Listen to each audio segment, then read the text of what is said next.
Yo, what is good, Ninja? OJ over here from Player Essence, and welcome to another video. Today, we've got some great information for you guys, so let's go ahead and get right into it. And we are starting off with Nickelodeon Kart Racers being officially announced. We've got the first details and screenshots as well. So last month, Nickelodeon Kart Racers was listed by GameStop, but now we have an official announcement from Game Mill Entertainment on the game, and it's due out later this year for the Nintendo Switch, PlayStation 4, Xbox One. So Nickelodeon Kart Racers is a multiplayer racing game featuring iconic Nickelodeon animated characters SpongeBob SquarePants, Teenage Mutant Ninja Turtles, Rugrats, Hey Arnold, and more will be represented. 24 different slime-themed tracks will be included, in addition to 4-player local multiplayer, battle mode where you can win cups, and kart upgrades. We'll be seeing more of Nickelodeon Kart Racers on the Nintendo Switch this fall,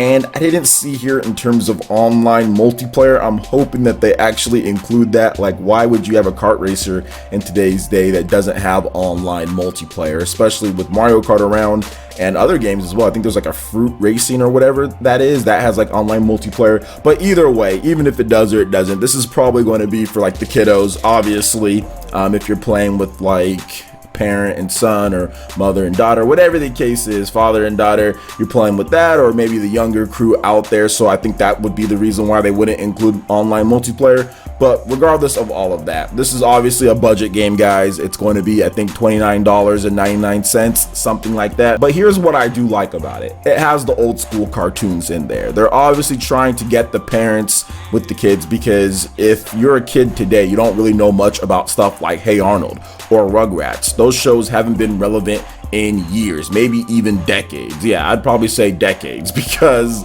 the last Rugrats episode, they did like that whole all grown up, and that was like in the early 2000s that they did that. So this was a show like 25 years ago or something that was relevant when it comes to Rugrats. Hey Arnold was 1996. So unless you went back and watched those, or you watched it at some point, obviously the young kids of today don't know who a lot of these characters are. Now they might know SpongeBob, obviously Teenage Mutant Ninja Turtles, that has a brand new series that's coming, so I get that. But a lot of this is to kind of appeal for the older adults to play with their kids, or just to have a bunch of mascot or cartoon racing type of characters out there. Maybe people will just buy it for that. But either way, I still think it looks kind of cool. The graphics are actually really nice. They're big and vibrant, very colorful, and it looks like it could be a solid kart racer. Now we have to wait and see, obviously, with this game being a budget title and it not having certain things like online multiplayer, and it doesn't seem like there's going to be a ton of different modes. I mean, they just say battle mode where you win cups. I like the fact that you can do some kart upgrades, so we'll see how it is. But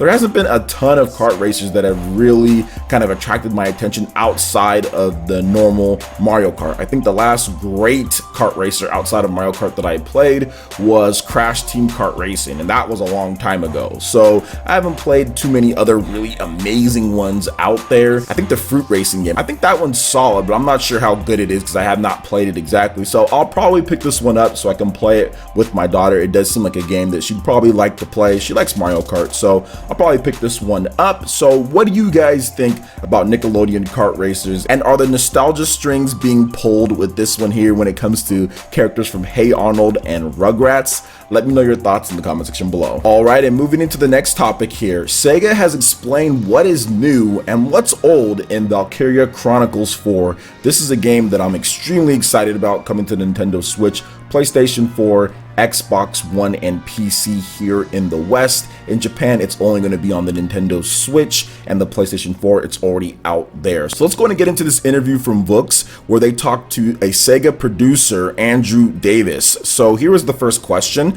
We've seen in other interviews that Valkyria Chronicles 4 is said to be more like the original and not the other titles in the series. How is it different? Here's what Andrew had to say on the matter. Part of the concept of Valkyria Chronicles 4 was to return and build on the fundamentals of Valkyria Chronicles 1. However, the game does incorporate the expanded role of the minor sub-characters seen in the PSP titles, including the optional side stories that explore their personalities in depth. There's a new combat class, the Grenadier, that mixes up the dynamics on the field. This class can fire mortars in an arc through the air to land on unsuspecting enemies from far away. An effective tactic is to send in a scout to identify enemy positions, then have your grenadier drop bombs on them from a distance. However, the Empire has their own grenadiers now too, meaning charging across the battlefield can often be a harrowing game of dodging explosions until you can take out the enemy grenadier. Returning from Valkyria Chronicles 1 is the ability to issue orders, commands to troops with effects like emergency healing for temporary stat buffs. In Valkyria Chronicles 4, at a certain point in the game, you can also gain the assistance of a naval vessel that you can use to issue ship orders. With these powerful commands, you can control the ship's radar to identify enemy locations from afar, or bombard the enemy with the ship's artillery. Troops who fall in battle now have the chance to trigger what's called a last stand, a final action they can take before collapsing. Depending on what you choose, you might stagger to a safe area, pump bullets into the Imperial jerk who took you down, or just inspire your comrades with your sacrifice. An actual mechanic that gives your nearest squad mate a stat boost and the team an extra command point. So Valkyria Chronicles 4 is shaping up to be one of the best strategy action RPG type of experiences out there. I've talked about this before because a lot of you guys haven't heard about this game. This is the first time you guys are actually looking into it and you're like, oh wow, Valkyria Chronicles 4, do I need to play all the other ones? And I think that's exactly what SEGA is trying to avoid, because all the other Valkyria Chronicles games are somewhat weird but good. I think Valkyria Chronicles 2 is probably the best one outside or before Valkyria Chronicles 1. So if I had to rate them, it'd be Valkyria Chronicles 1, and then it would be Valkyria Chronicles 2, then Valkyria Chronicles 3, and then I'm not even counting that abomination Valkyria Azure Revolution or Valkyria Revolution, whatever the heck that is. That's not even being counted in this. That game is trash. Stay away.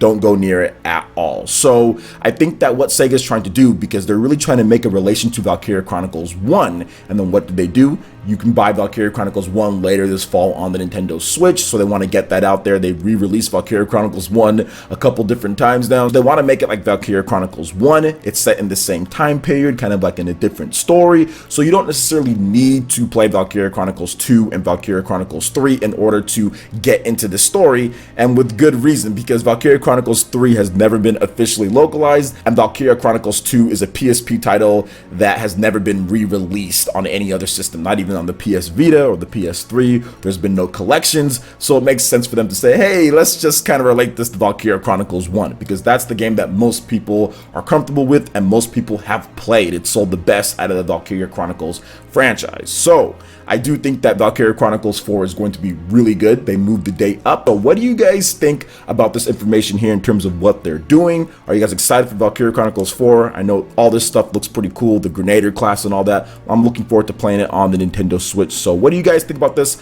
Let me know your thoughts in the comment section below. All right, and moving into the final topic here, the Dragon Ball Z producer has discussed the game's great success so far. So this was from an interview with Eurogamer, and it was with the producer Tomoko Hiroki. And here is what Eurogamer first asked them.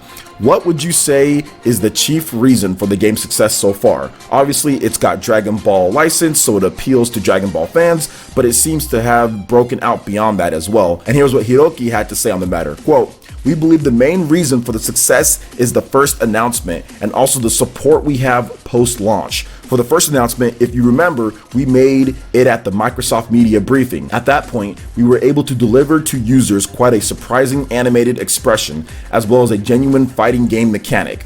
We believe the fusion of these two was quite impactful for users.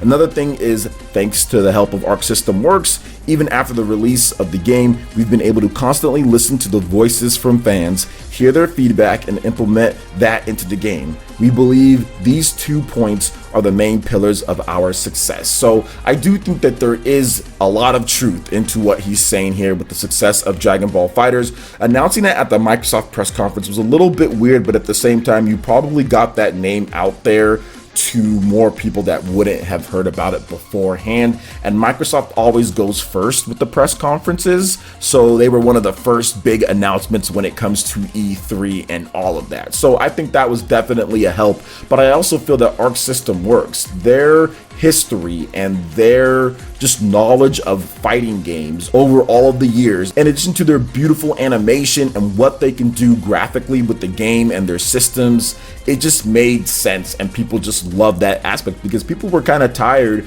the typical Dragon Ball Z games at that point. Now, Xenoverse has made a big comeback when it comes to big selling Dragon Ball Z games, but before that, people were just kind of like, man, these Dragon Ball Z games all feel the same. They're not really in depth. It's not really good. The controls aren't great. And this is where this game said, okay, we're going to simplify this a bit. We're going to make it a 2D fighting game, and we're going to put in all of the flair that you expect from our Arc System Works developed fighting game, because people have been loving their fighting games from Blaze Blue to the Persona 4 Arena and all of that. So I think it was really the success of how great Dragon Ball Super was as well, obviously the Dragon Ball license, but also Arc System Works was one of the main reasons why that they can make an accurate, fast 2D fighting game that really appealed to Dragon Ball fans and fighting game fans alike. So what do you guys think about all the different topics here, from the Nickelodeon Kart Racers to SEGA on Valkyria Chronicles 4, and of course Dragon Ball FighterZ success? Remember, the game is coming to Nintendo Switch this September. Let me know your thoughts in the comment section below. Alright Ninja, that wraps it up for this video here. Go ahead and check out the links in the description below. We got Facebook and Twitter. Go ahead and give us a like and a follow on our social media. Really helps us spread the content of Player Essence across the internet in addition to YouTube.